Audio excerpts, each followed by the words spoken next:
Pacific Northwest, a land of jagged, formidable mountains and glistening emerald forests.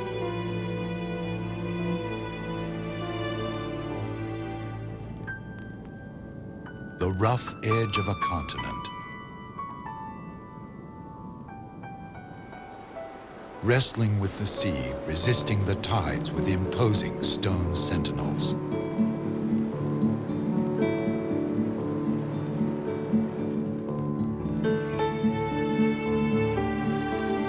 One of the last great American wilderness areas tamed by civilization. And yet nature rises up to remind us of the awesome power of this wondrous land.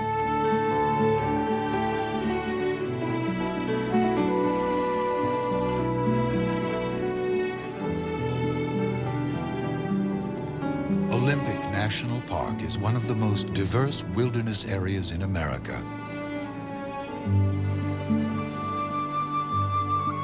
Where a spellbinding alchemy of smooth sand and sharply chiseled rock contrasts with dense primeval forests, constantly moistened by rain and mist.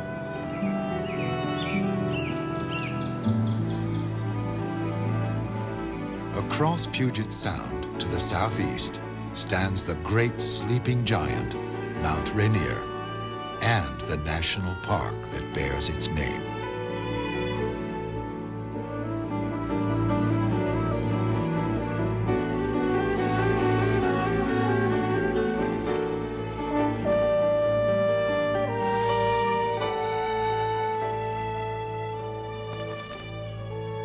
Located in the western portion of the state of Washington, these two parks are the crown jewels of the Pacific Northwest.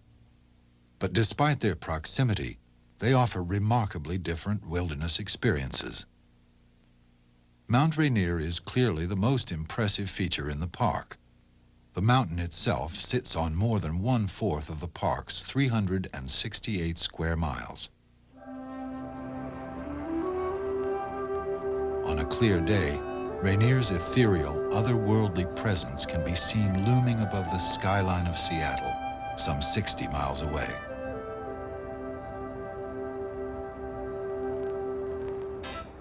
In 1792, Captain George Vancouver of the British Royal Navy anchored his ship in Puget Sound and named the lofty mountain in honor of his friend, Rear Admiral Peter Rainier.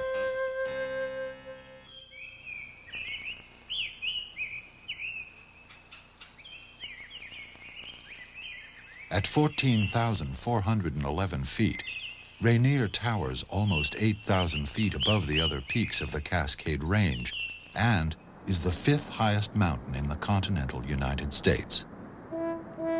Mount Rainier's massive, seemingly serene presence belies its real character. The mountain is actually a volcano, a volatile mixture of explosive heat and molten lava deep in the belly of the earth. The great irony of Mount Rainier is that its volcanic character is masked beneath a blanket of ice and snow. No fewer than 26 glaciers cling to the summit and slopes of the mountain, a river of ice that covers 35 square miles, the largest year-round mass of ice anywhere in the United States, except Alaska. In its imposing posture, with its lofty summit often obscured by clouds, Mount Rainier seems immutable and timeless, so it is all the more surprising that the mountain is a relative youngster in terms of geologic time. In fact, Mount Rainier was formed by volcanic activity that started only about 1 million years ago. The raw material for the mountain was created by a series of volcanic eruptions. Since then, this volcanic mass has been continually shaped and sculpted by glaciers, a process that continues today. Rainier is one link in a chain of volcanoes that dominates the Cascade Range. After the 1980 eruption of Mount St. Helens, some 50 miles to the south, additional monitoring stations were installed on Mount Rainier to to provide early warning of any change in underground activity. Although there have been no volcanic eruptions for almost 100 years, widespread geothermal activity attests to the power that still percolates beneath the mountain. The most visible power on the mountain, however, is the slow, inexorable march and retreat of the peak's massive glaciers. Glaciers are formed where the snowpack accumulates, and its sheer weight compresses the snow into dense ice. Park visitors are often surprised by the dark, dirty look of glaciers. Their sooty appearance is due to the residue from the rocks and boulders that glaciers quarry from the landscape as they move. In fact, glaciers derive much of their carving power from this material. As boulders are entombed in the glacier, they act as sharpened blades and oversized chisels that dislodge other abrasive material. This rock debris is eventually transported and deposited into ridges called moraines. Moraines are left behind after a glacier recedes. Like a footprint in wet cement, they are a kind of signature that marks the glacier's farthest advance. At its downhill terminus, where a glacier encounters warmer conditions, there is a protrusion called a snout. These snouts can reach heights of 80 feet or more, giving the glacier an almost haughty appearance. Another common glacial feature is called a crevasse, a deep fissure in the glacier's surface. These frightening, seemingly bottomless gashes in the ice are sobering reminders of the danger and uncertainties that these living rivers of ice can pose. Nisqually is one of the most accessible and intriguing glaciers in the park. This time-lapse sequence shows movements of the glacier over a period of a single summer. After retreating for more than a century, in the mid-1970s, Nisqually executed a remarkable turnabout that intrigued many experts. It reversed its direction and began to advance slowly. For the moment, it seems to have reached an equilibrium and come to a standstill.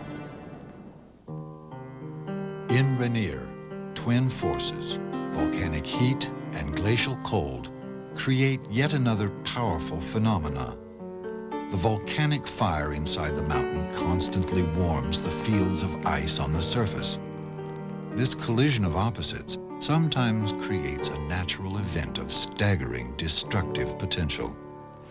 Jökulhlaups, an Icelandic term meaning glacial outburst flood, are flash floods that burst forth when the glaciers melt very rapidly. As waters race down the mountain, they become a devastating wave of ice, trees, mud, rocks, and boulders that can flatten anything in its path. And we heard this roar. It sounded like a freight train. And we just bombed down the trail. We got right to the suspension bridges. The flow was coming down. It had started to go under the bridge already. And it wasn't wet. It was dry. It was mounds and mounds of like liquid dirt, but it wasn't, no moisture, just dust. And big boulders as big as a car, 8-10 feet around, floating right on top. And you can see the watermark 60 feet up from the creek bed underneath the bridge. And it just overflowed the whole valley. Jökulhlaups can travel downhill at speeds of 10 miles an hour or more and have been known to transport boulders the size of a small truck. Since the late 1960s, South Tahoma Glacier has been the source of a series of powerfully destructive jökulhlaups. This former picnic area has been closed to visitors since July 1988, when it was engulfed by massive mud flows that extended more than 5 miles. But the awesome power of Rainier's complex geological forces is only one aspect of the park's grandeur and mystique.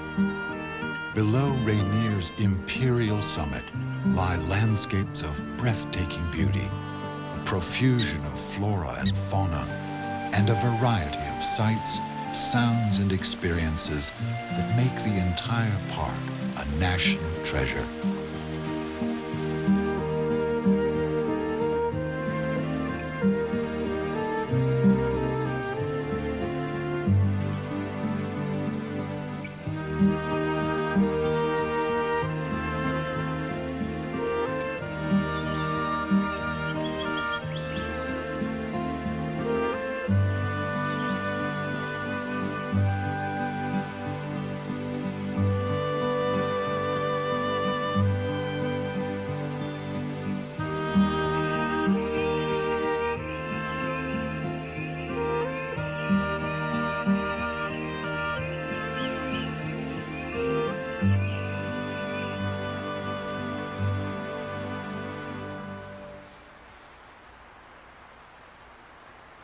The lush forests of the lowlands are the tranquil domain of the western red cedar, western hemlock, and Douglas fir.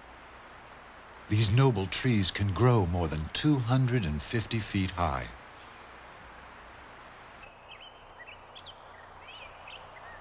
Varied shrubs, ferns, and mosses carpet the moist, shady forest floor.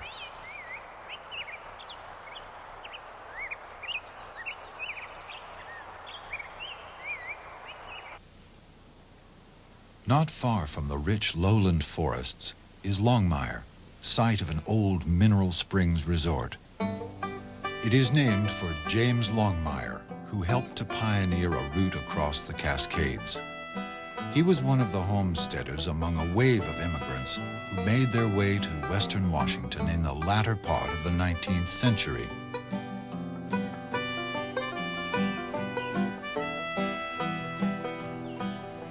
This cabin, built by James Longmire's son, Elkane, in 1888, is the oldest man-made structure in the park.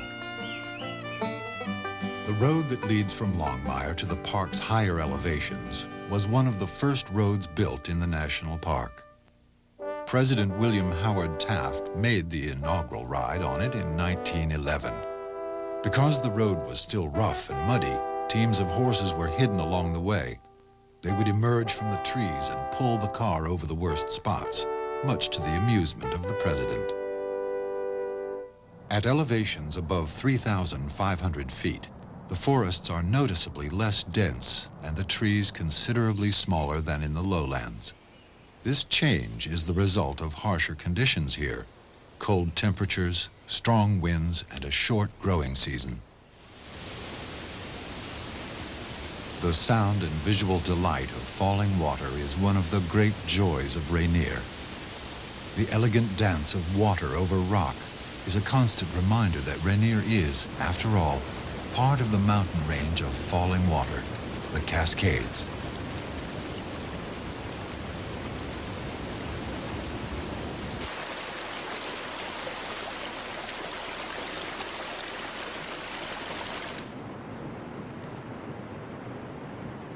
Perhaps the park's most spectacular cascade is Comet Falls, plunging 320 feet over solid rock terraces.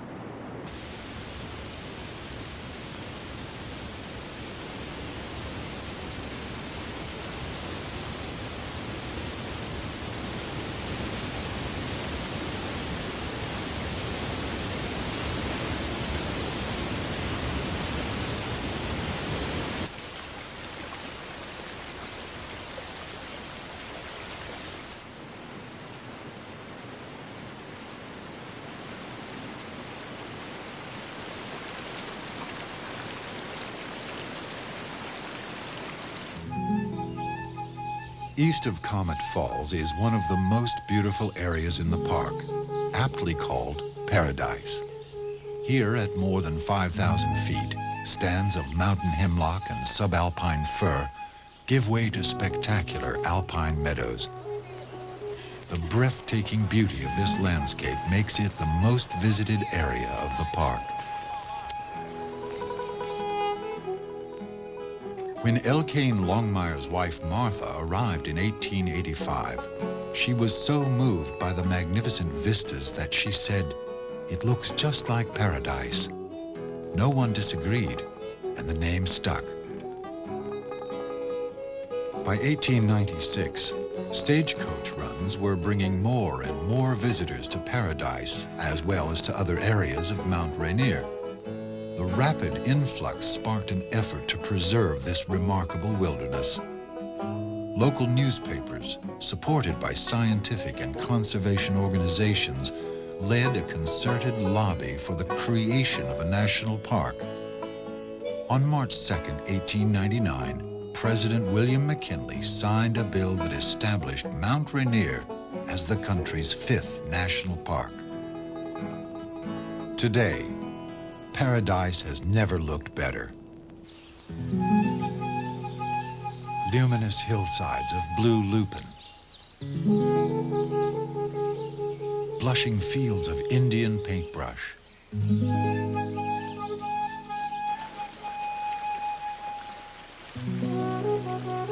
and meadows awash in white Sitka valerian.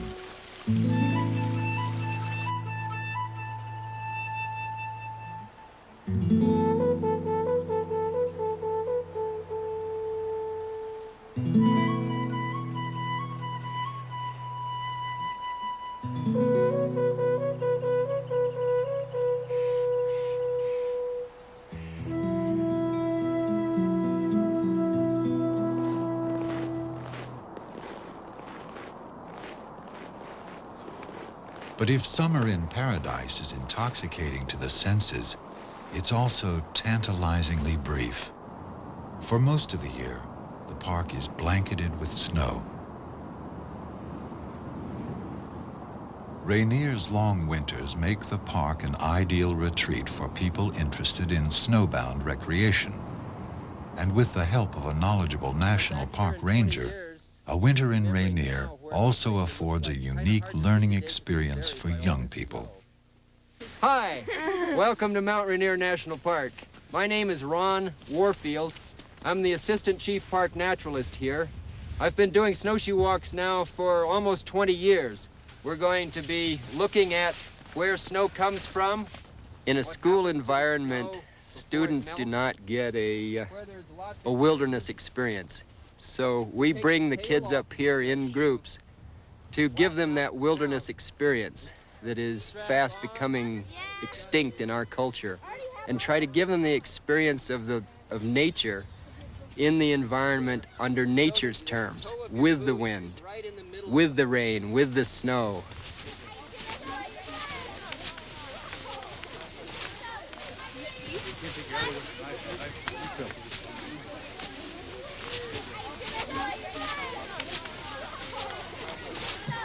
You're standing in a place where the world record snowfall was set in the winter of 1971 and 72. Guess how many inches fell that winter?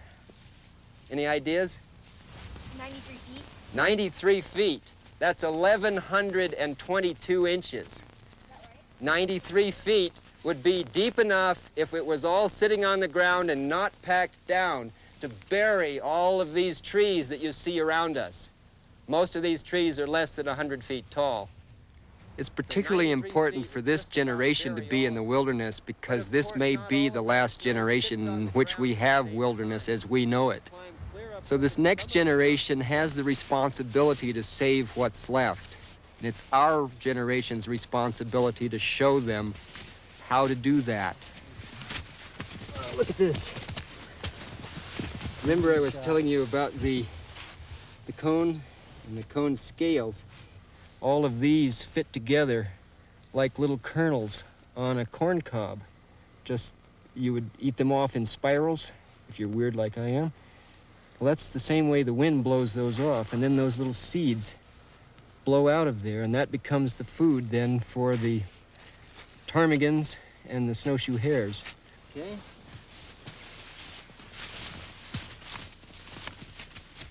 Many of the kids are not used to using their physical abilities to the limit. They start out by throwing snowballs and running around.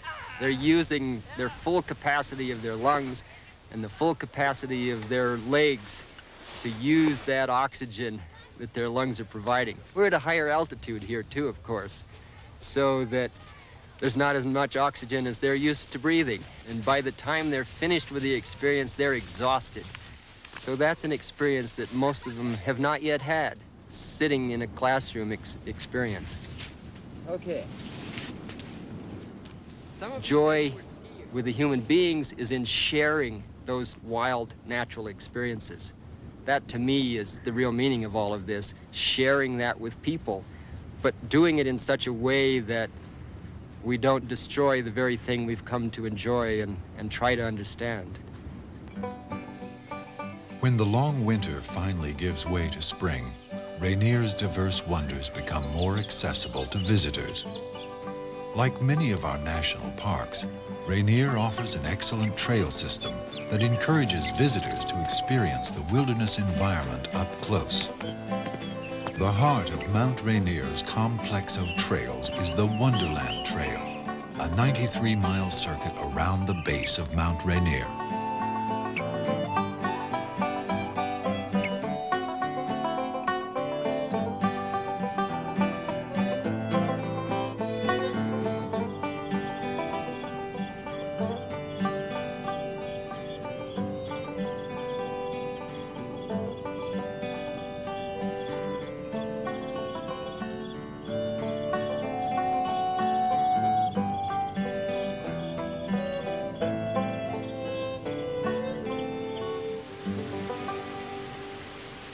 Though Rainier is the most commanding feature of the park, there are other areas where the mountain's dominance recedes.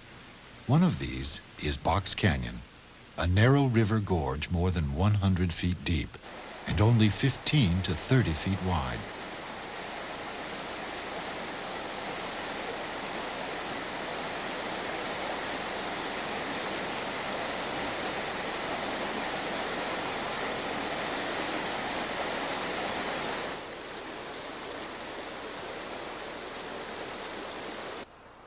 And for musical entertainment, any number of songbirds will step forward to sing a solo.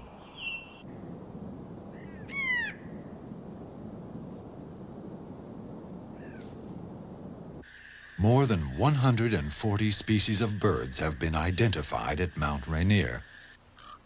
Personality types range from playful ravens to camp-robbing gray jays.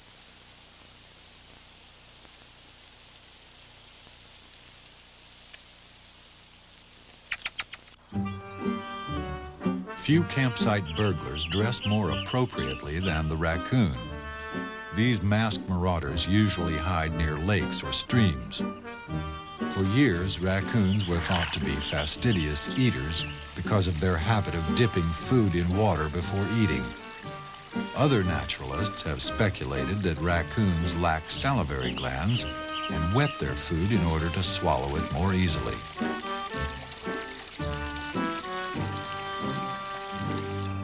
The park is also home to some of nature's most impressive predators. Cougars, also called mountain lions, feed primarily on deer and elk and live along the subalpine meadows and mountain ridges. A stealthy, secretive mammal, the cougar is rarely seen in the park. The bobcat is the most common wildcat in the United States. Not usually known for its prowess as a swimmer, this cat seems to manage quite well with the feline version of the dog paddle. In the southeastern section of the park, the Ohanapakash Valley is renowned for the serene beauty and stately magnificence of its old-growth forests.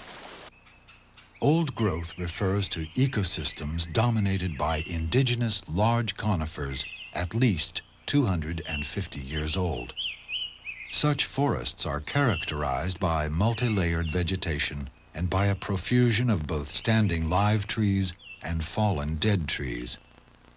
Old-growth forests are fast becoming an endangered resource in this country. These towering giants in the grove of the patriarchs, hemlocks, Douglas firs, and cedars, are nearly 1,000 years old. The presence of such ancient and impressive trees inspires an appreciation of the timeless web of life in the wilderness. North of the old-growth forests is the scenic White River Valley. Geologists theorize that some 5,800 years ago, the summit of Mount Rainier collapsed, creating one of the largest known mudflows on Earth. The furious onslaught of mud and debris engulfed this placid valley and another 100 square miles of lowlands, all the way to Puget Sound.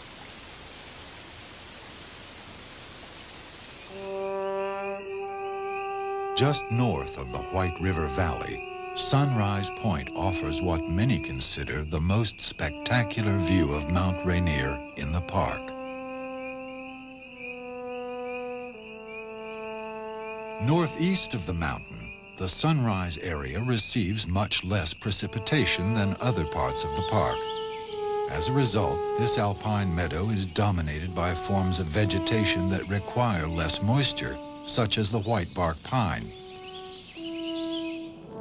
Sunrise also affords an excellent view of Emmons Glacier, the largest glacier in the continental United States. This enormous river of ice covers more than 4 square miles of the mountain's surface.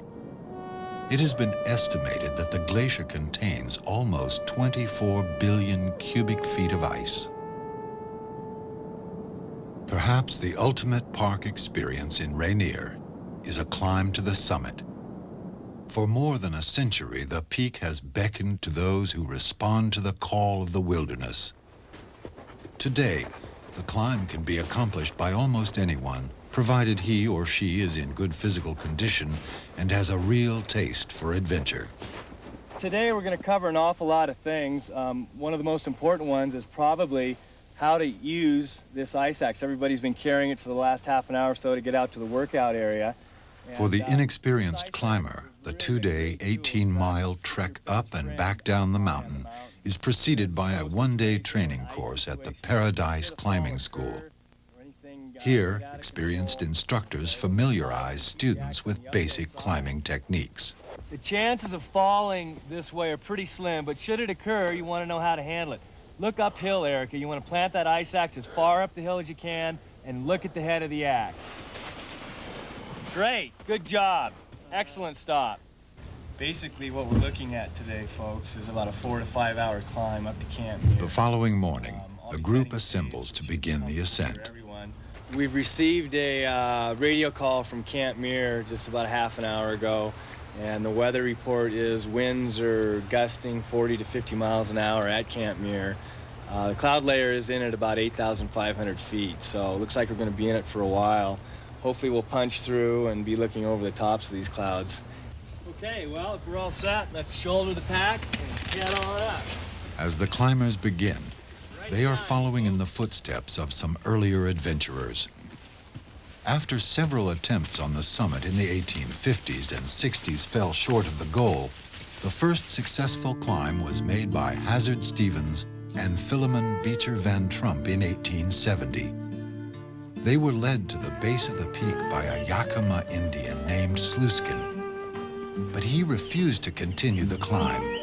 He instead offered this warning. Listen to me. Your plan to climb Tahoma is all foolishness. No one can do it and live.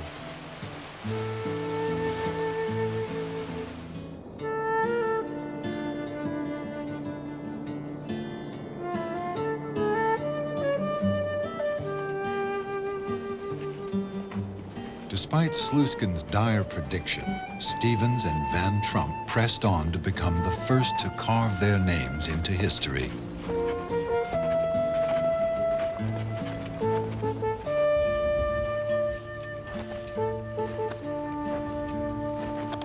The first day's climb ends at Camp Muir, which affords breathtaking views of other peaks in the Cascade Range to the south. Peter, is that Adams over there? That is correct. Yeah, that's Adams just poking above the clouds. And where's St. Helens? St. Helens is actually obscured. The cloud layer is a little bit high for us to get a look at Mount St. Helens.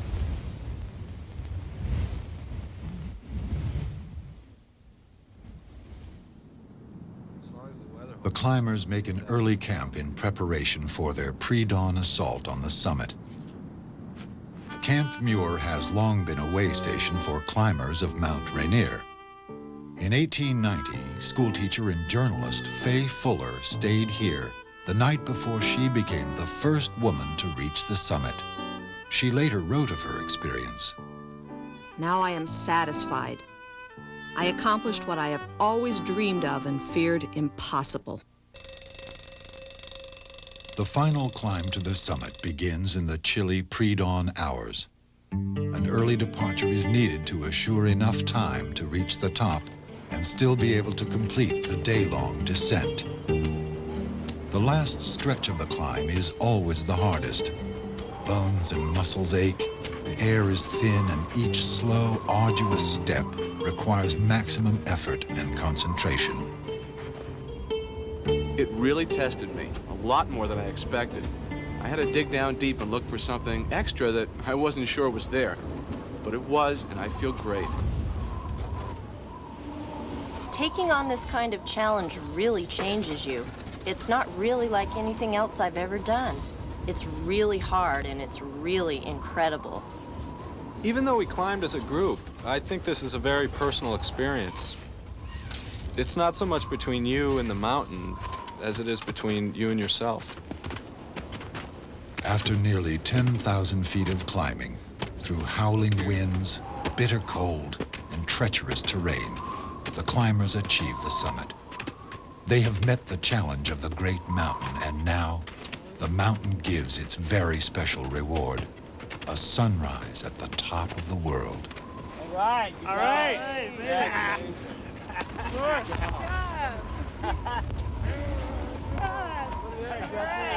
Give another hug, Patrice. Jeffrey! The old guys made it.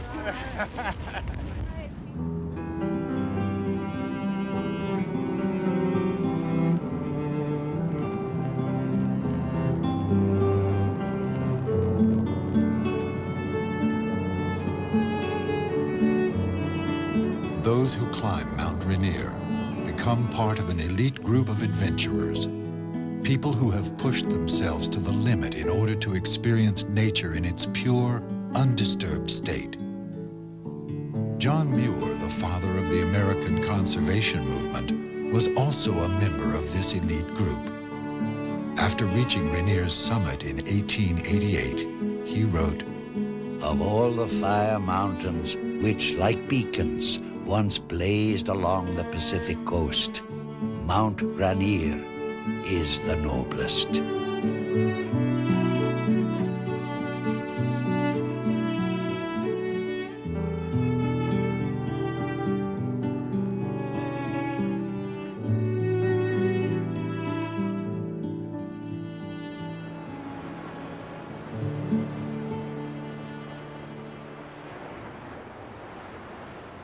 To the northwest, a mere 110 miles from Rainier's summit, lies the Olympic Peninsula.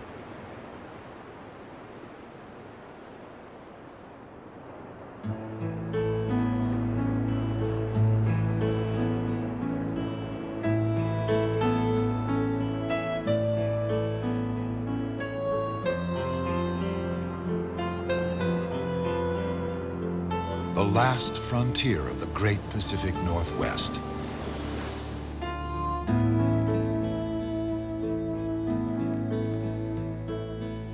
Glacier-capped peaks,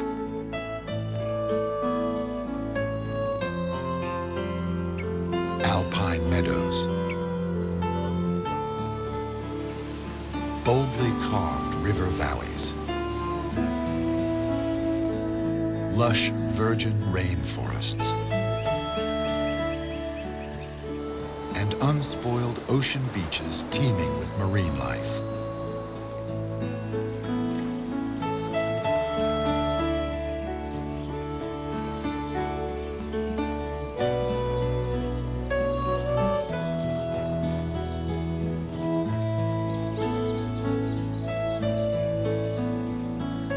A showcase for one of the greatest displays of natural diversity on Earth.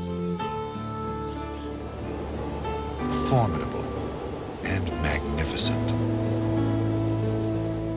With more than 900,000 acres spread across a peninsula of wonder, this is America's spectacular wilderness heritage, Olympic National Park. Within Olympic, there are 3 distinct and extraordinary landscapes, and each qualifies as a great national treasure. The Olympic Mountains, eternally snow-capped and punctuated by some 60 active glaciers.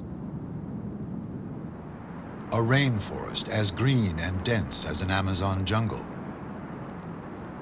And a 57-mile stretch of beach that is as raw and wild as any in the country.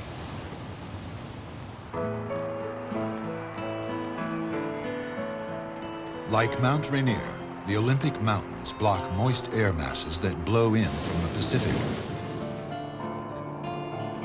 As the air masses rise to cross the mountains, they cool rapidly, and the moisture they contain condenses into clouds, rain, and at higher elevations, snow.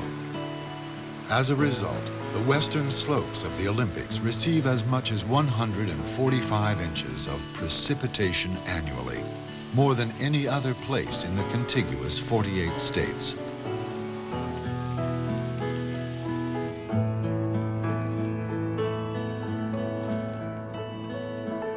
Below the mountains, in the western-facing valleys of the Quinault, Keats, and Hoh rivers lies a wondrous botanical treasure, the Olympic rainforest.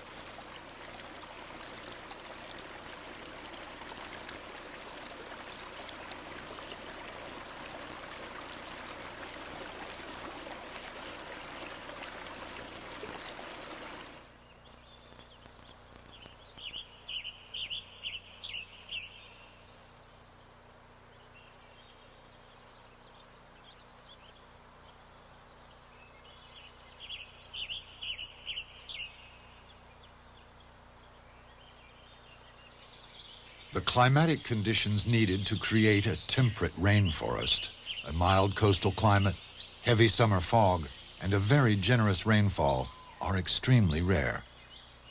Outside of the Pacific Northwest, similar conditions are found only in southern Chile and in New Zealand.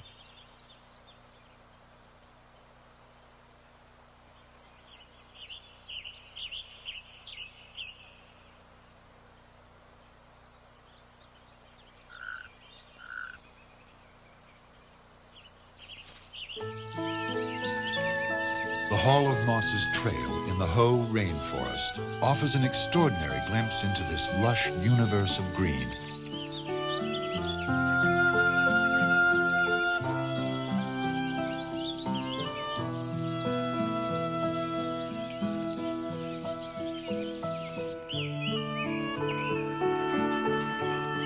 The rainforest is distinguished by stands of Sitka spruce and western hemlock. These trees grow larger here than they do anywhere else on Earth.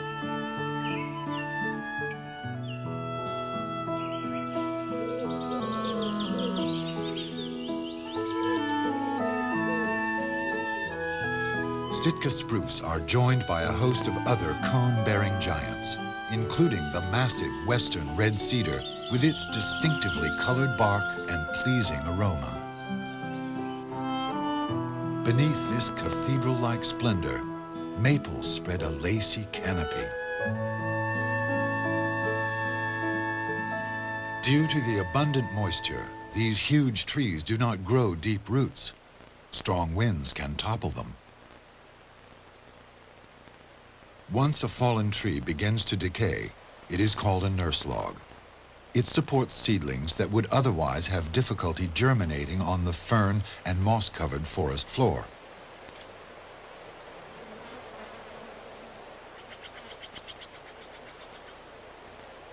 After the nurse log has decomposed, a row of mature trees remains, standing on stilt-like roots.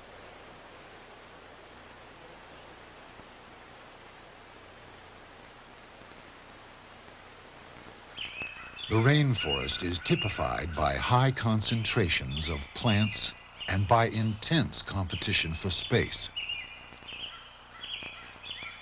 Big-leaf maples become upholstered, draped with club moss, licorice fern, and liverworts. A plant that grows on another plant but is not a parasite is called an epiphyte.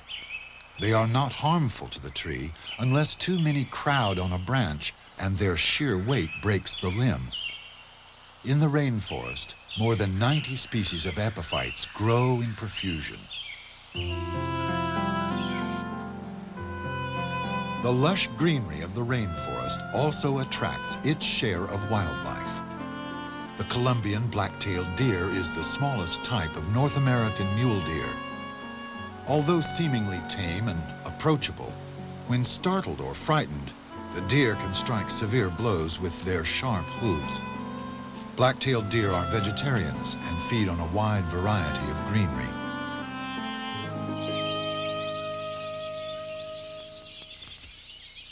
Because dense rainforests can make birdwatching difficult, the banks of creeks and rivers offer more open spots for observation. Harlequin duck, bald eagle, merganser, and kingfisher are among the species that may be seen.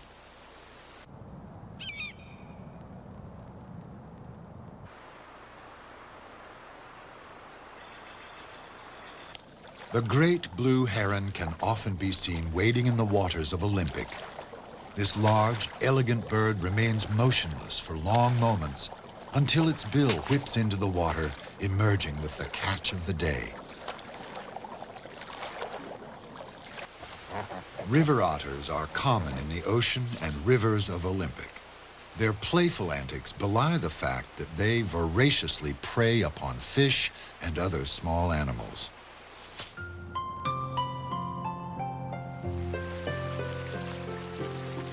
One of the most unforgettable sounds in Olympic is the piercing bugle of a 1,000-pound bull elk. Indeed, one of the proposed names for Olympic had been Elk National Park, since protection of the elk was one of the primary reasons for its creation. Today, the largest herd of wild Roosevelt elk in the nation lives in Olympic. These impressive elk were named in honor of President Theodore Roosevelt. Later, in 1909, he designated the area a national monument. The Hoh still looks much as it did to the early pioneers who came to farm this river valley at the turn of the century. One of the most famous early settlers was John Huelsdonk, whose wilderness skills and feats of strength have become legendary. Marilyn Lewis is the granddaughter of the pioneer who became known as the Iron Man of the Hoh. My grandfather and his brother Henry left Iowa in 1890 and came to the valley to settle, looking for a home in the wilderness. The government was giving land to settlers to settle. You had to clear an acre and establish a roofed cabin with a well. My grandfather did what the government asked. According to legend, the supplies John couldn't bring into his homestead by canoe he carried on his back. One such item was a cast iron stove. When asked if it was too heavy, he is said to have replied, "Only when the sack of flour in the oven shifts around." After John established his homestead, he went back to Iowa and married his childhood sweetheart. Dora Huelsdonk, seen here in early family home movies, was every bit as remarkable as her famous husband. She gave birth to 4 daughters without the help of a doctor, and she held down the family homestead alone for weeks at a time when her husband was out hunting, surveying, or working in logging camps to support their pioneer brood. My grandmother and grandfather had a very gentle, loving relationship, always kind to one another. It was a romantic story. How else could any man get a woman to live in the wilderness for 50 years and raise him 4 big, strong daughters? Dora Huelsdonk left the Hoh only twice during the half-century she lived here. She and her husband were too busy carving a livelihood out of the wilderness and teaching their daughters the skills of self-sufficiency. I would describe my mother's and her sisters as being very capable women. We never grew up, any of us, with the idea there wasn't anything we couldn't do. Well, they knew how to hunt. They knew how to, of course, shoot with hunting. They knew how to fish. They knew how to track. They knew how to trap. They knew how to do things that nowadays women don't have the foggiest idea how to do. I'm Eric. Marilyn Lewis still lives in the Hoh rainforest, working a farm that is part of the original family homestead. Her life is not so different from the way her grandparents lived, and that's just the way she likes it. The animals, the weather, the decor around me, the changing scenes of spring, summer, fall, winter. It's just a cleaner life and a healthier life and a more open life, I think. You have more to do with nature than you... It's just different. You're getting all the corn. Yeah, you are. Yeah. The Hoh Valley, so beloved by the Iron Man and women of the Huelsdonk family, lies in the shadow of Mount Olympus, the crown jewel of the peninsula. At nearly 8,000 feet, it is the highest peak in the park. The massive mountain shoulders 7 active glaciers, some of which may be as long as 3 miles and in some places 900 feet thick. Northeast of Mount Olympus is Hurricane Ridge, named for the 60-mile-an-hour winds that blast across it in the winter. The ridge offers one of the more breathtaking views of the park and also affords glimpses of Olympic's extraordinary wildlife. Though blue grouse are found at all elevations in the park, they are most commonly seen on Hurricane Ridge.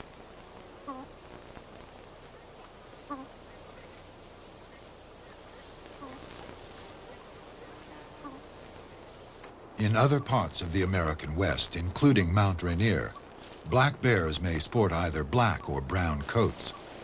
But in Olympic, all bears are black. They feed on grasses, nuts, berries, insects, and fish.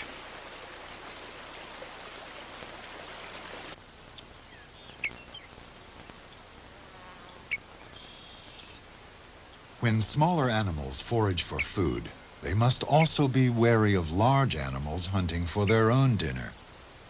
The Olympic marmot has developed an interesting way to deal with this threat. One of the marmots climbs on the highest ground in the area and acts as a sentinel for the rest of the small colony. At the first sign of potential danger, the sentinel whistles and all of the marmots dash for their burrows.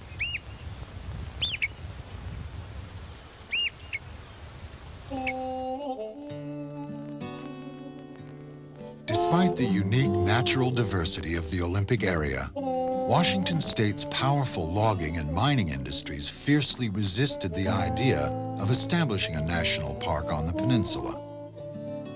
But in the fall of 1937, during a visit to the area, President Franklin D. Roosevelt was impressed with the importance of preserving this wilderness treasure.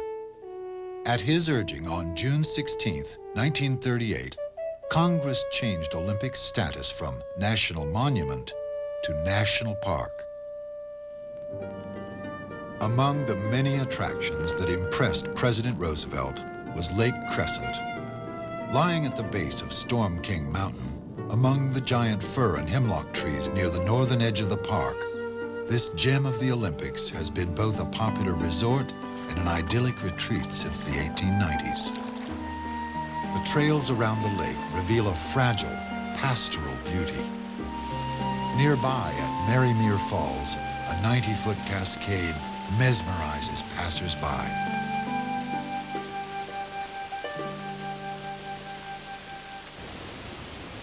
West of Lake Crescent is Solduck Falls, a scene out of a fairy tale kingdom. Each season of the year brings different colors and textures to the delicate landscape.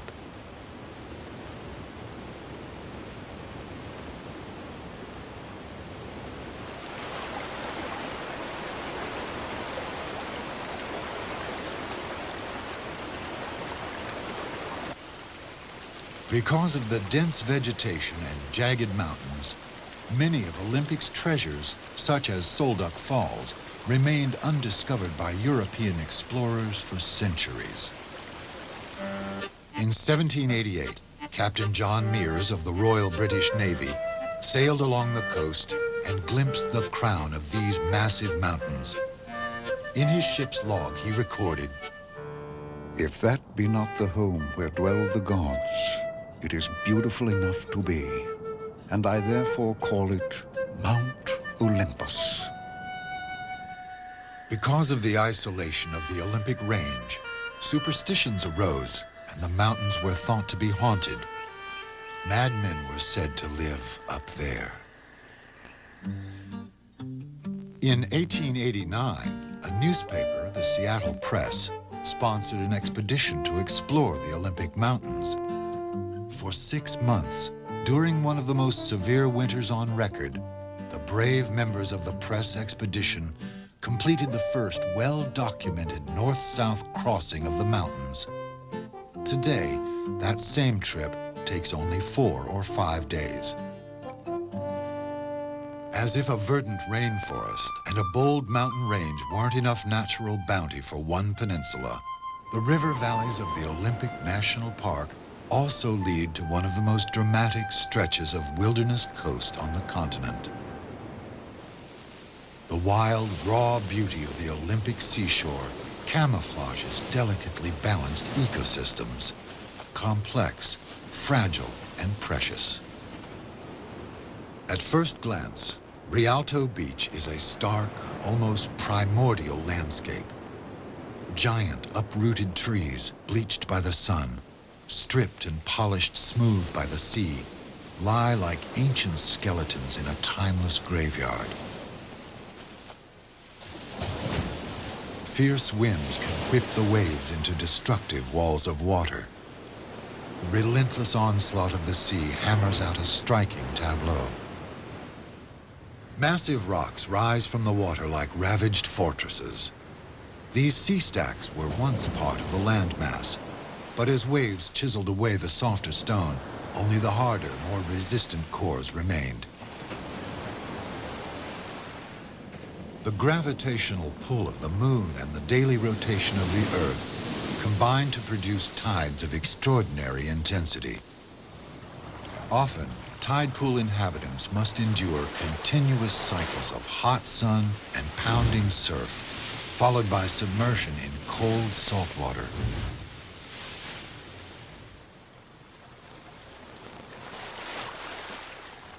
This relentless cycle would seem to be enough to discourage potential seashore dwellers. But in fact, this strip of sand and rock is actually teeming with intriguing and exotic creatures.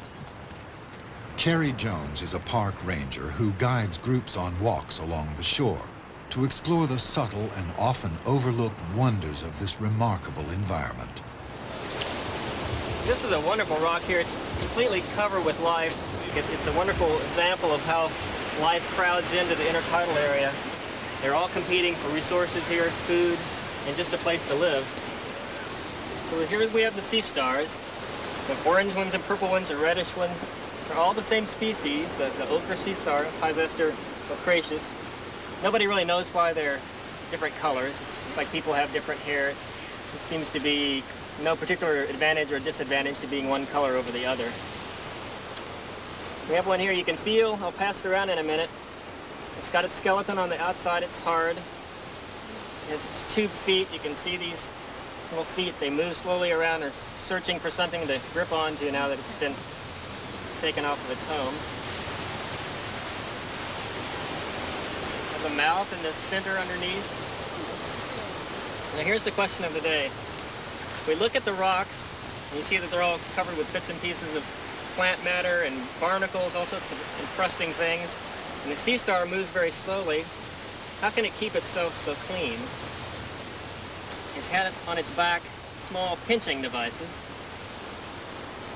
And when a larval barnacle tries to settle on its back, these little pedicellaria, stalk pinchers come out and they grip and clean its back. This lightly grips her hair with these little pinchers, trying to clean its back. Although certainly well-groomed, a sea star has indiscriminate dining habits and will eat almost anything within reach of its stomach. The sea star can wrap its powerful suction legs around the shell of a mussel, pry it open, then push its own stomach into the victim's shell and digest it on the spot. Acorn and gooseneck barnacles, standing on their heads inside their tough shells, open tiny hatches and stretch out feathery legs to sweep in any food particles that may be floating by. Mussels living in colonies open their shells to pump seawater through their bodies and filter out small organisms from the water. Like a tiny dredge, the keyhole limpet siphons water and food particles through its tiny gill system, discharging the water through the distinctive hole at the top of its shell. So we have a purple sea urchin. There's purple urchins, red urchins, and green urchins on the Pacific coast. And it protects itself with these spines, and these guys are vegetarians. They eat kelp, algae that drift in But between each of the rows of spines, it has pinching devices like the sea star does. You know, sea stars and the urchins are related. If the sea stars have 5 arms, and we could get a real close view of the mouth of the urchin, you'd see that it has 5 plates to it. And between the rows of spines, it has both the pinchers and little tube feet. You can see that its spines will be moving. If it's underwater and it senses danger from one direction, it'll put all of its spines in that direction. And it'll try, it's holding on to my fingers now with its little tube feet. You see them? Oh, there, just let go. As the tide goes out and the dense and colorful variety of intertidal species is exposed, various predators arrive to feed. The shorebirds of the Olympic coast have adapted remarkably well to an amphibious existence. While most birds could not survive if forced to drink only seawater, coastal birds are equipped with salt glands that remove salt from both the water and the food they ingest.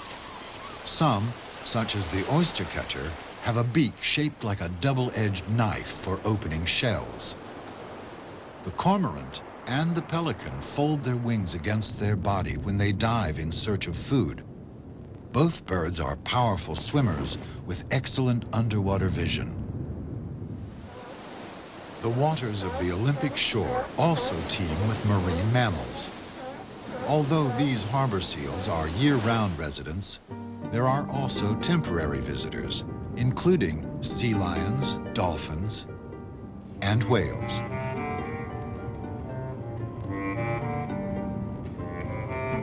Survival in the intertidal community is an art form, and each creature has developed its own expertise, its own special link in the tapestry of this complex environment. The Native American tribes of the Olympic Peninsula have lived in harmony with nature for thousands of years. When European explorers arrived in this region in the 18th century, 9 tribes lived in villages along the coastal lowlands. The northwestern tip of the Olympic Peninsula is the home of the Makah Indians. The survival of their 2,000-year-old culture is an affirmation of their strong tribal identity and deep respect for traditional values. Hamilton Green is a Makah tribal leader. I think when the European people came into our country, they brought with them a custom that we were not used to, and we couldn't understand exactly what they wanted from us, and they kept us from trying to keep our culture alive. We couldn't even speak our own language hardly. If we maintain the knowledge of our language and our culture and songs and dances, it identifies us as Indian people of who we are and where we are from originally.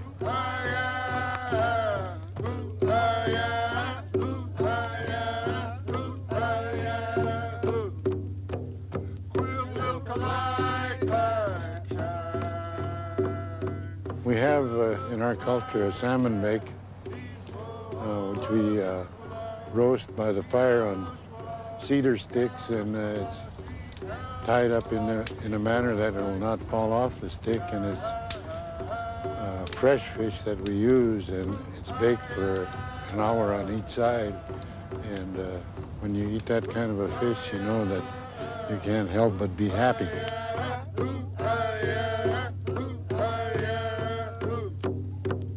Dancing means a lot to an Indian person because it is part of their training, it is part of their upbringing, and having your own family song and dances, you are identified to that group of people that own that song. They own their own songs and dances.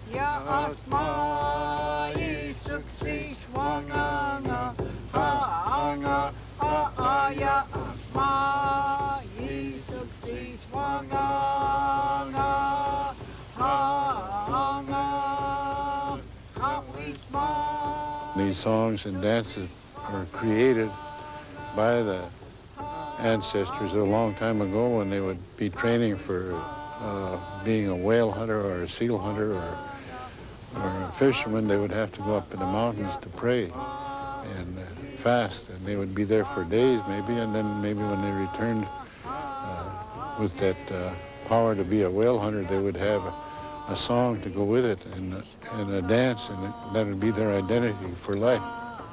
So that's how we got our songs and dances, and that's why we're proud of our culture.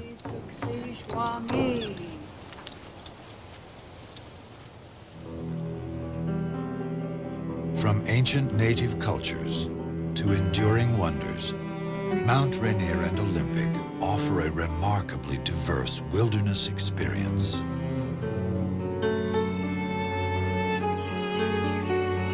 The Pacific Northwest is a land of startling contrasts and rich variety. Towering mountains,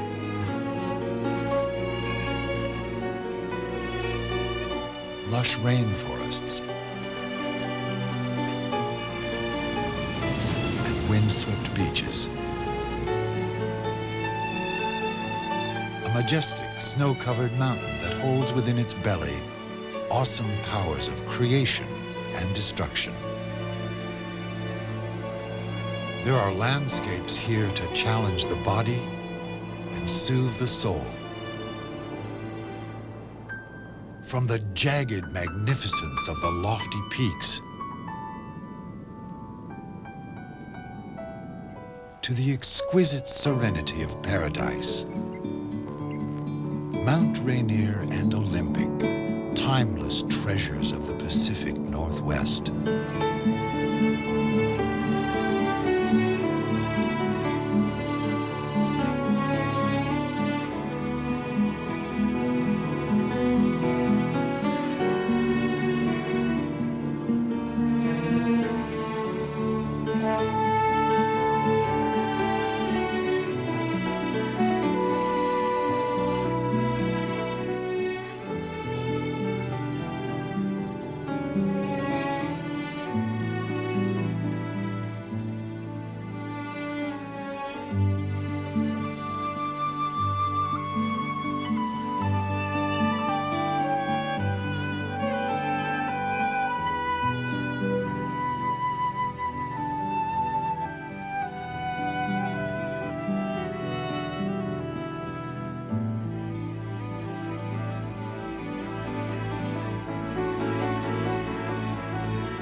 Our journey to Alaska begins in the city of Vancouver. Located on the western coast of British Columbia, Vancouver is our point of embarkation. As the sun rises over the mountains of British Columbia, the Island Princess makes her way quietly through Vancouver Harbor. Each summer, thousands of travelers journey to Alaska through the fabled Inside Passage on board luxurious ships such as the Island Princess. Our captain, Christopher Sample, and the deputy captain, Roger Knight, position themselves on the bridge wings as the Island Princess approaches her berth at the Vancouver Pier. Our ship is ending a one-week cruise from Whittier, Alaska. As soon as the lines are tied, 600 passengers will disembark, painters will touch up the hull, new stores will be brought on board, the ship will bunker 1,500 tons of fuel, and a staff of 300 will prepare the ship for another departure the very same day. In the afternoon, we will board along with 600 other passengers on one of the most popular cruises of all time, a journey through Alaska's Inside Passage, then north to the top of the world. There is a sense of excitement here that only a great ship can provide. The luxury, relaxation, and wonder of a grand style of travel that speaks of another age. Well-wishers on the pier extend an excited bon voyage as the lines are thrown and the Island Princess begins another journey north to the 49th state.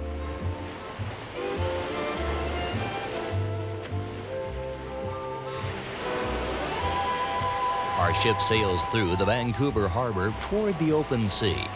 As we pass under the Stanley Bridge, deckhands bring in the port flags, and another sailing is underway. The Island Princess is one of more than a dozen great ships that make this journey each week in the summer months. She sails out of Vancouver and then heads north along the Canadian coast. Our first stop is the lively town of Ketchikan, the first community of any size that we will encounter in Alaska. The Inside Passage is a natural, protected waterway created by nature. An archipelago of more than 1,000 islands forms a calm, protected passage north along the Alaskan coast. Ketchikan is a busy port, and its harbor fronts the main street of the town. The wood frame houses cling to the hillside above this community, which is still an active center for the fishing trade. Each morning, fishing boats head through the early misty fog to catch the Alaskan king salmon that are Ketchikan's main claim to fame. We dock in the center of a town that has the dubious distinction of being one of the wettest cities in the world. In the center of Ketchikan is a rain gauge that registers almost with a sense of local pride just how much rain the community has endured to date. Here in southeast Alaska, the weatherman has a pretty simple job. If he predicts rain, he stands a good chance of being right. Ketchikan sits in the midst of one of the most beautiful parts of the Inside Passage on a green velvet island. The community developed as a logging center. The timber industry is still active today. Logs are floated down the passage to the sawmill on the outskirts of town. With a population of only 11,000, Ketchikan is still the fourth largest city in the state. At the turn of the century, it was considered a boomtown with 800 settlers, but its history actually goes back thousands of years to the native Tlingit Indians, the original settlers of this land. A young Alaskan of Tlingit bloodlines chops out the center of a rough-hewn log as he prepares to carve a corner post for a ceremonial hall. The Tlingit Indians of southeast Alaska continue their traditions today, and the beautifully hand-carved totems stand as a reminder of a rich and colorful past. The figures on these elaborately carved totem poles represent events, leaders, family, and the history of each clan. They do not, in most cases, represent gods or spirituality, as some people assume. They were created to preserve the stories and history of a people, not as idols of worship.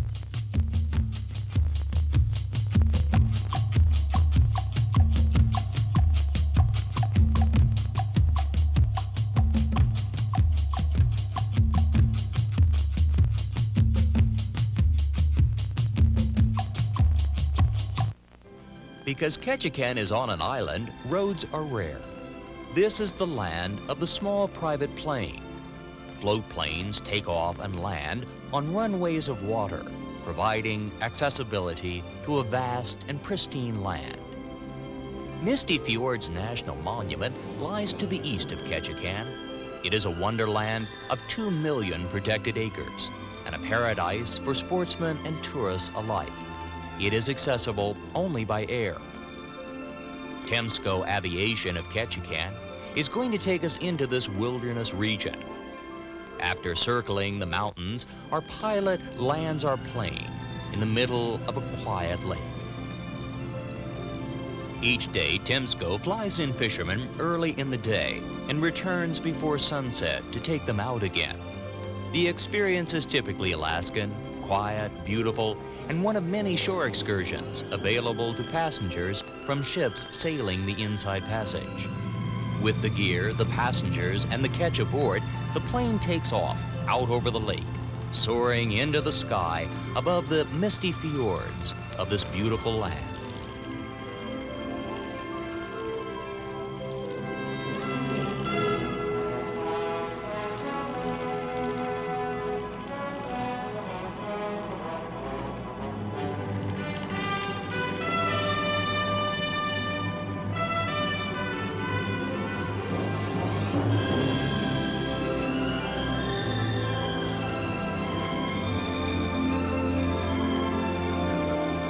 Back in Ketchikan, we reboard the Island Princess and continue sailing north through the Inside Passage. Piloting this ship through this inland waterway of islands and reefs is a delicate task. Captain Sample watches from the bridge as the Island Princess navigates a particularly complex course. Deputy Captain Knight mans the controls of this 553-foot vessel while monitoring a panel of instruments designed to ensure our safe passage. The wheel itself is maneuvered by a senior crew member who takes direct orders from Captain Sample as he directs the ship port and starboard through the narrow channel.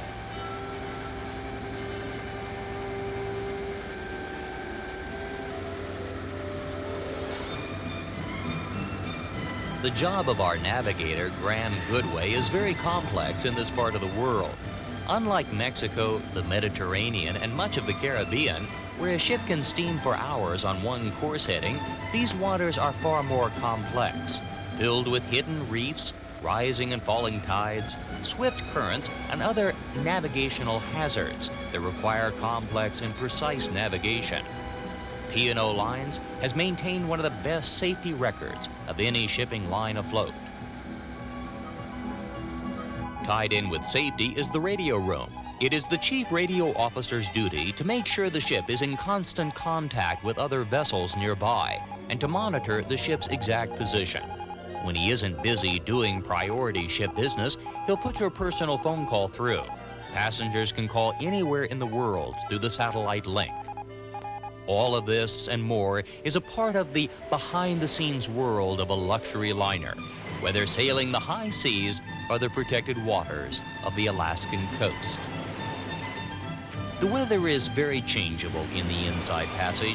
While often gray, misty, and wet, it can also be beautifully clear.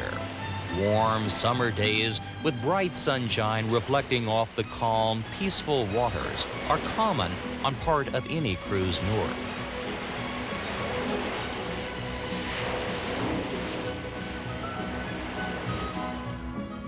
Our next stop is the capital of Alaska, Juneau, a landlocked city accessible only by sea or by air. Juneau has been the capital of Alaska since 1906. By the time our ship has steamed north into the Gastineau Channel leading to Juneau, the weather has changed. It is gray, misty, foggy ahead.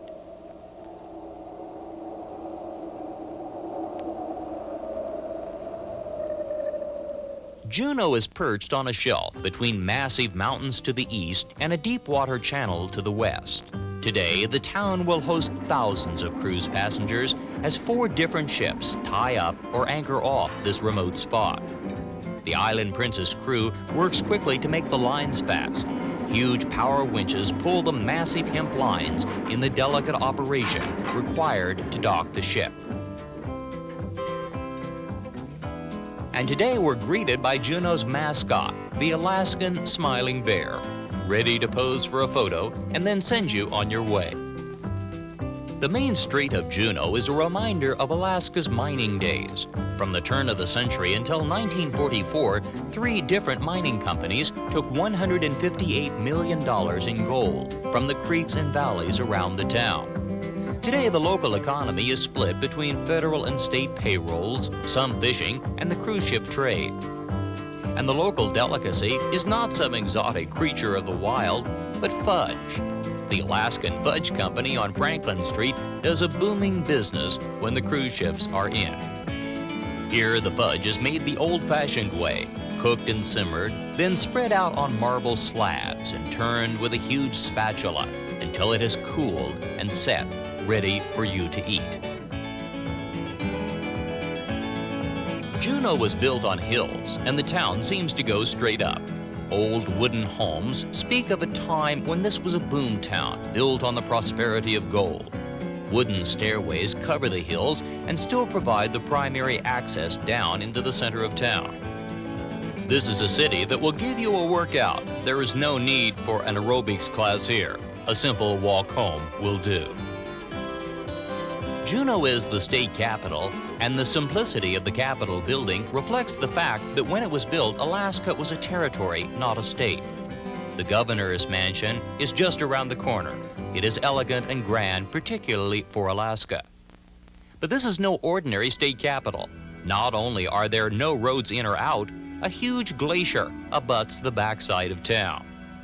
The Mendenhall Glacier is a massive moving wall of ice 12 miles long, extending out of the 1,500-mile-long Juneau ice field. Anyone who comes to Alaska wonders why the glacial ice is blue.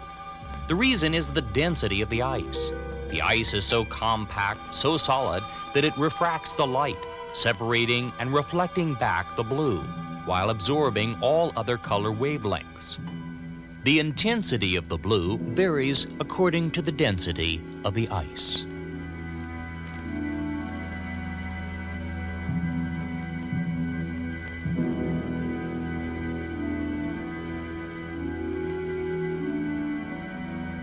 For many cruise passengers, one of Juneau's greatest thrills starts here at Era Helicopters. Each summer, Era transports thousands of visitors high into the Juneau ice field. For many, it is their first helicopter ride. For almost all, it will be their first walk on a glacier.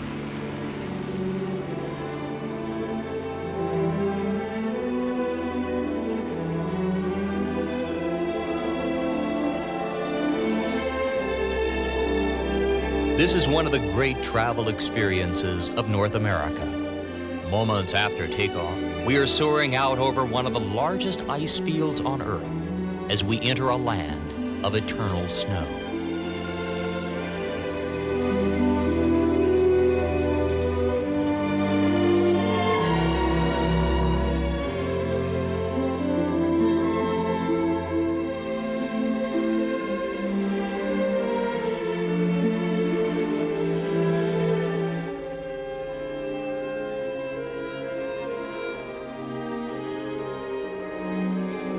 Our pilot searches for a flat spot away from the deep and dangerous crevasses. We land in an icy rain and set foot onto the glacier, a world far removed from the ship we left behind.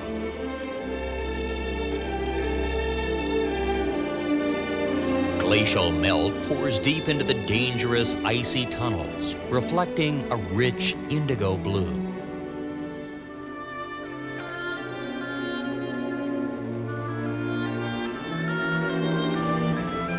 As the storm intensifies on the glacier, our pilot loads up and takes off, leaving this desolate, frozen land of wonder far below.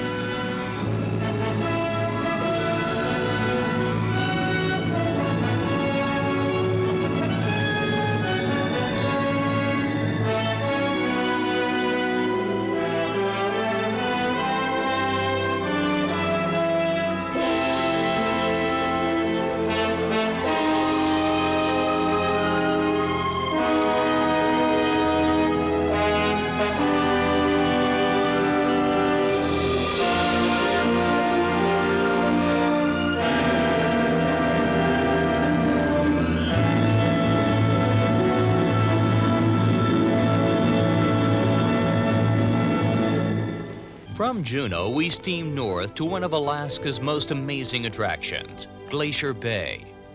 This protected bay gives us the chance to see some of the world's greatest tidewater glaciers. This day is one of the highlights of any Alaska cruise. A national parks ranger boards the ship from a tender and stays with us throughout the day. He answers questions from passengers and offers a running commentary as the ship passes through this amazing waterway. Just 2 centuries ago, this was a solid mass of ice left behind by the Ice Age. A gradual warming trend and the action of earthquakes forced the ice to recede, and the ocean moved in to fill the void. Today, Glacier Bay is 60 miles long. Its shores are lined with 16 major and dozens of minor tidewater glaciers that are all still slowly retreating onto the land. The Indians called it Thunder Bay because of the roaring sound that would echo out after the glaciers would cab massive icebergs into the bay. The captain carefully navigates the Island Princess closer and closer to the Marjorie Glacier. His eyes never leave the glacier's face, for if a large enough iceberg breaks off, he'll have to make a quick retreat. Dwarfed by the size of this mass of ice, the Island Princess journeys right up to the glacier face.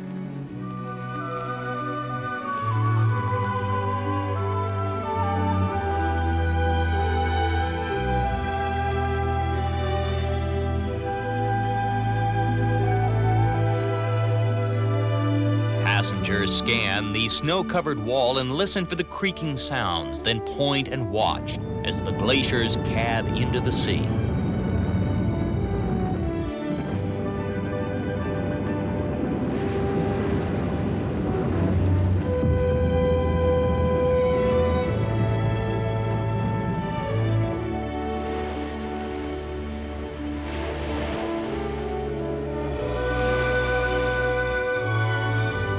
From Glacier Bay, we head east, then north through the Lynn Canal, a natural channel carved by ice long ago. The Lynn Canal brings us to our next port of call, the scrappy mining community of Skagway, almost unchanged since the gold rush days of 1898. The Island Princess docks downtown at the very end of the Lynn Canal, and we disembark to explore this true frontier town. For about a year and a half, Skagway was one of the busiest towns in the world. This quaint community, complete with false front stores and wooden sidewalks, remains much as it was during the days of the Great Alaskan Gold Rush. In July of 1897, a group of miners, fresh from Dawson City, arrived in San Francisco with 3 tons of gold. News of the discovery electrified the nation, and within weeks, an estimated 100,000 men from San Francisco, Portland, and Seattle boarded ships sailing north. Lawlessness was rampant. There was no attempted order. Prostitution flourished, and the cribs, little wooden huts, individual bordellos, still stand on the old main street. At the turn of the century, they offered services that were strictly illegal but widely used. A modern-day sign over one such crib aptly describes the services offered inside. Gambling flourished, liquor abounded, and the whole rollicking town had a frontier feeling that had long since vanished in the lower 48. On the outskirts of town, the cemetery speaks of shootouts and tragic deaths. Few people here lived long lives. The stakes were high, and the town attracted the misfits of America, seeking their fortunes in the hills that promised gold.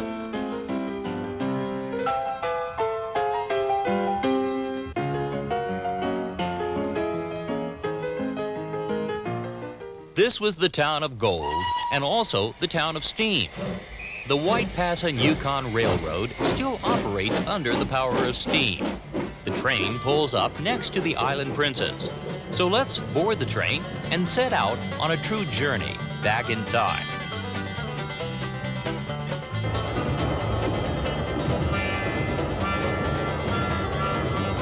The story of this railroad is, of course, the story of gold. Thousands of prospectors had used the Chilkoot Trail and the White Pass Trail to the Klondike fields. The route was torturous, and hundreds of men and thousands of animals died trying to get through the pass in the winter of 1898. A Canadian group set to work to capitalize on the stampede by building one of the most impossible railroads imaginable. 1,000 men went to work in May of 1898 under the direction of a colorful character named Mike Henney. And 14 months later, after enduring sheer hell, the track was laid and the trains began to roll. But almost simultaneously, the gold rush ended, and the miners seeking passage through the pass disappeared. For 7 decades, the railroad struggled along hauling freight. It finally closed down and sat idle for 5 years. Then in 1988, with the second Skagway boom, the cruise ship trade, the railroad was refurbished, the old cars polished up, and the line put back into service to haul visitors to the summit so travelers could relive some of the magic of the gold rush days.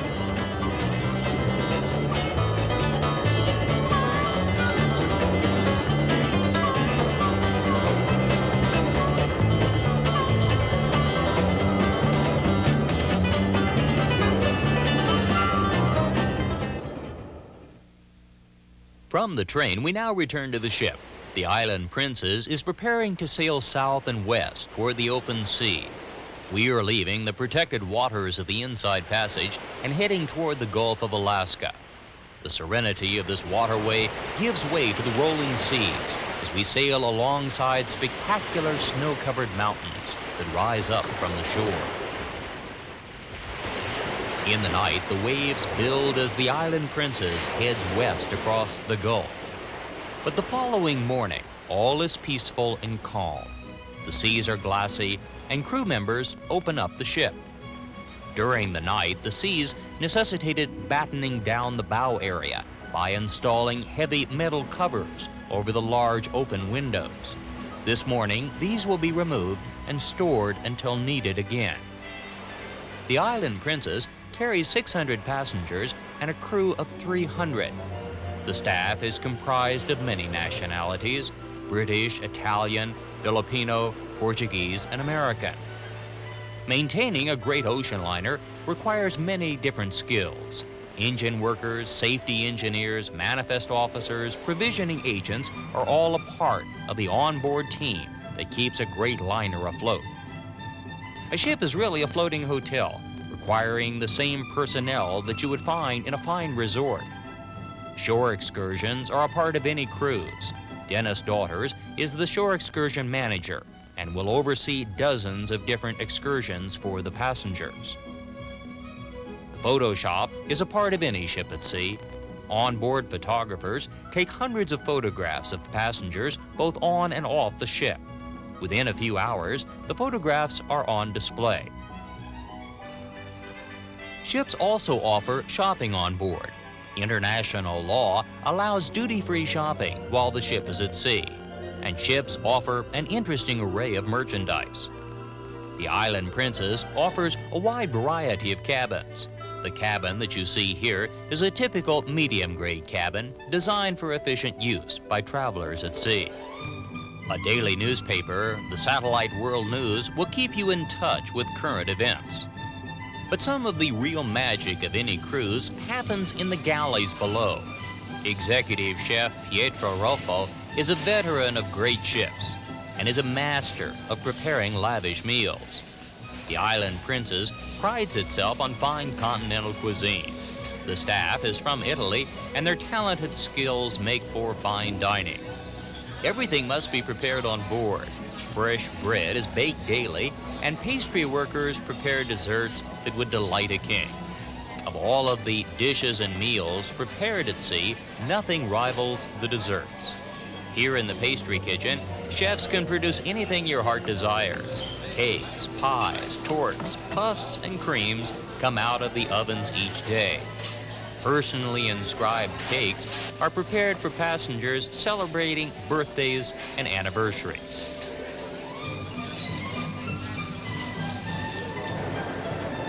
One of the real treats of our week at sea comes on our 5th day out, when the galley staff sets up the Gala Deck Buffet.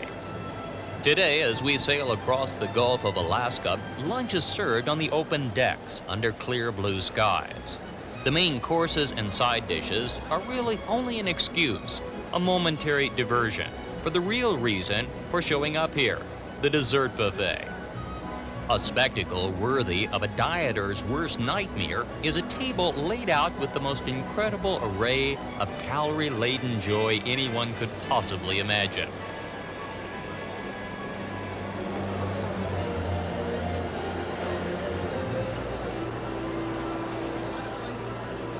There is so much activity and milling around, you can discreetly make a half a dozen passes through.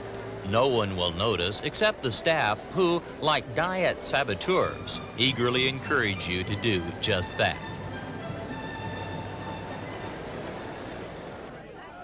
In the evening, Captain Sample will greet passengers, introduce the senior officers, and brief us on our journey through the waters of College Fjord tomorrow.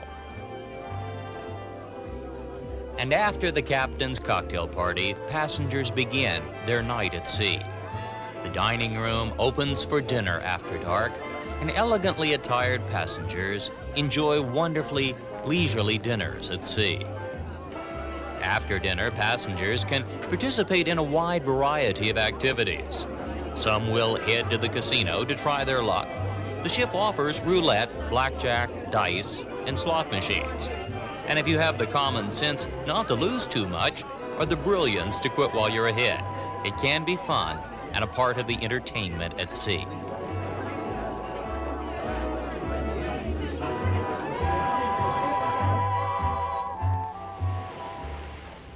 The following morning is our 6th day out.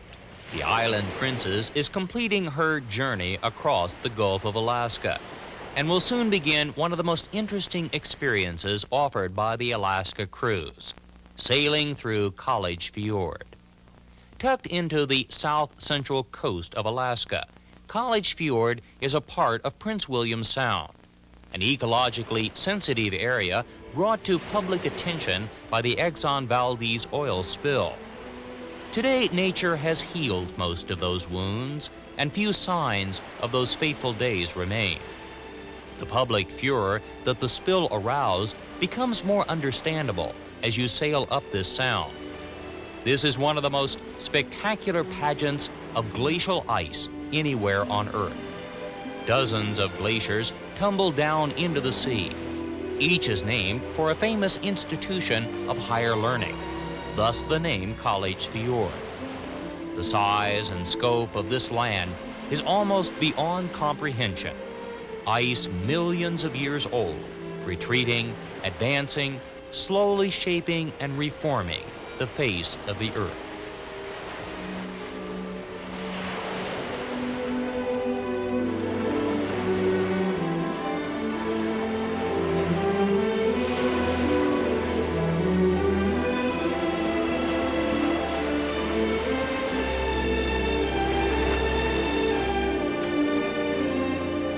Our ship sails up to the very face of Harvard Glacier.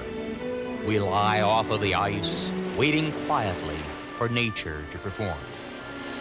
We listen for the sound of the creaking ice, then glance to the left and right quickly, so that our eyes can catch the sight of the ice calving into the sea.